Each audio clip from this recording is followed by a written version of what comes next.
Bonjour à toi, jeune artiste en herbe. Aujourd'hui, tu vas réaliser une carte postale colorée. Qu'est-ce qu'une carte postale? En général, une carte postale est un rectangle, avec au recto un dessin ou une image ou une photographie, et au verso, un message souvent écrit à la main, avec une adresse et un timbre. On écrit en général des cartes postales quand on part en voyage, pour donner des nouvelles à sa famille ou à ses amis. Mais aujourd'hui, pour le projet de Little Villette auquel tu vas participer, pas de petits chatons ou de photos de tes vacances à la plage. Il te faut tout simplement réfléchir à une couleur, une seule, que tu aimes, qui te fait rêver ou qui raconte une histoire à toi.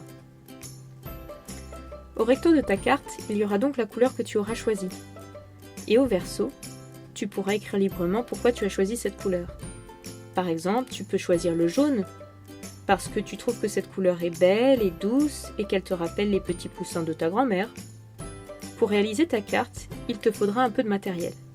Une feuille de papier épaisse, un crayon de papier et un stylo, une règle et une équerre si tu as, du ruban adhésif, que l'on appelle aussi scotch de peintre, de la peinture acrylique ou de la gouache, de couleur jaune, rouge, bleu et blanche, un gros pinceau, un ou plusieurs récipients pour faire des mélanges de peinture, des ciseaux et un timbre. N'oublie pas, pour ne pas te salir, de mettre un tablier par exemple et de protéger la table sur laquelle tu vas travailler. Et c'est parti! Tu commences par tracer sur la feuille, au milieu, un rectangle de 10,5 cm par 15 cm, à l'aide d'une règle et d'une équerre. Si tu n'as pas d'équerre, tu peux t'aider des angles droits d'une feuille. Ensuite, découpe des morceaux de scotch, que tu peux coller et décoller sur une autre surface pour qu'ils collent un peu moins et ne déchireront ensuite pas ton papier.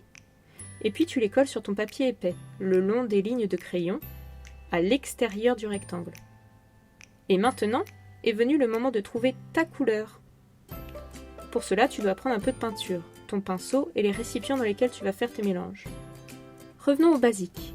Le bleu donne du bleu. Le rouge donne du rouge.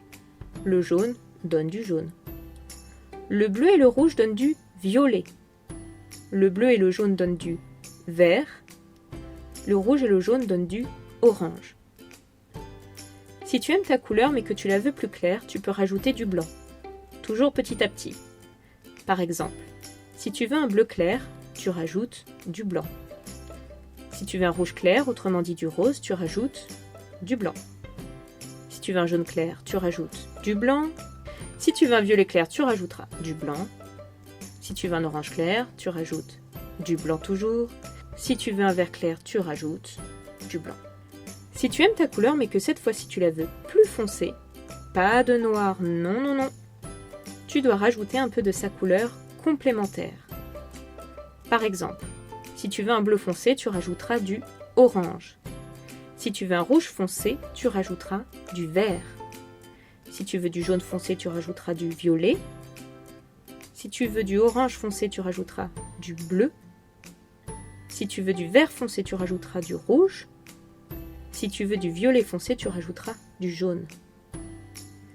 Si tu veux du marron, tu peux mélanger toutes les couleurs ensemble. Si vraiment tu veux du noir, alors là il te faudra du noir. Et si tu veux du blanc, tu peux prendre du blanc. Amuse-toi à faire des mélanges et à trouver ta couleur. Une fois ta couleur trouvée, tu peux te lancer dans la réalisation de ce qu'on appelle en peinture un aplat. Une couche plate et homogène de couleurs sur toute la surface de ton rectangle. Pour obtenir un bel aplat, tu peux peindre une première couche à l'horizontale, puis une seconde couche à la verticale. Tu peux recommencer le procédé une nouvelle fois après 2 minutes de séchage si tu vois trop les lignes du pinceau. Et ensuite, tu peux laisser sécher tranquillement quelques heures, le temps de déjeuner ou de faire une autre activité par exemple. Puis quand c'est bien sec, tu peux décoller le ruban adhésif en tirant doucement dessus. Après cette étape, c'est le moment de couper avec une paire de ciseaux ta carte, en suivant les lignes de crayon que tu avais tracées, autrement dit le contour de l'aplat. Au dos de la carte, tu peux maintenant t'exprimer librement. Écris-nous avec ton stylo pourquoi tu as choisi cette couleur, son histoire, ton histoire avec elle. Attention de bien écrire sur la partie gauche de la carte, car sur la partie droite, il faudra écrire l'adresse de la Villette où tu enverras ta carte. tu peux t'aider en traçant une ligne avec ta règle au milieu. Pour finir, il te reste à mettre un timbre en haut à droite et à trouver la boîte aux lettres jaune de la poste à côté de chez toi. Toutes tes cartes reçues à partir d'aujourd'hui et jusqu'au 16 mai seront exposées dans les espaces de Little Villette et sur le site de lavillette.com/culture chez nous. Elles formeront ensemble un grand arc-en-ciel. Amuse-toi bien!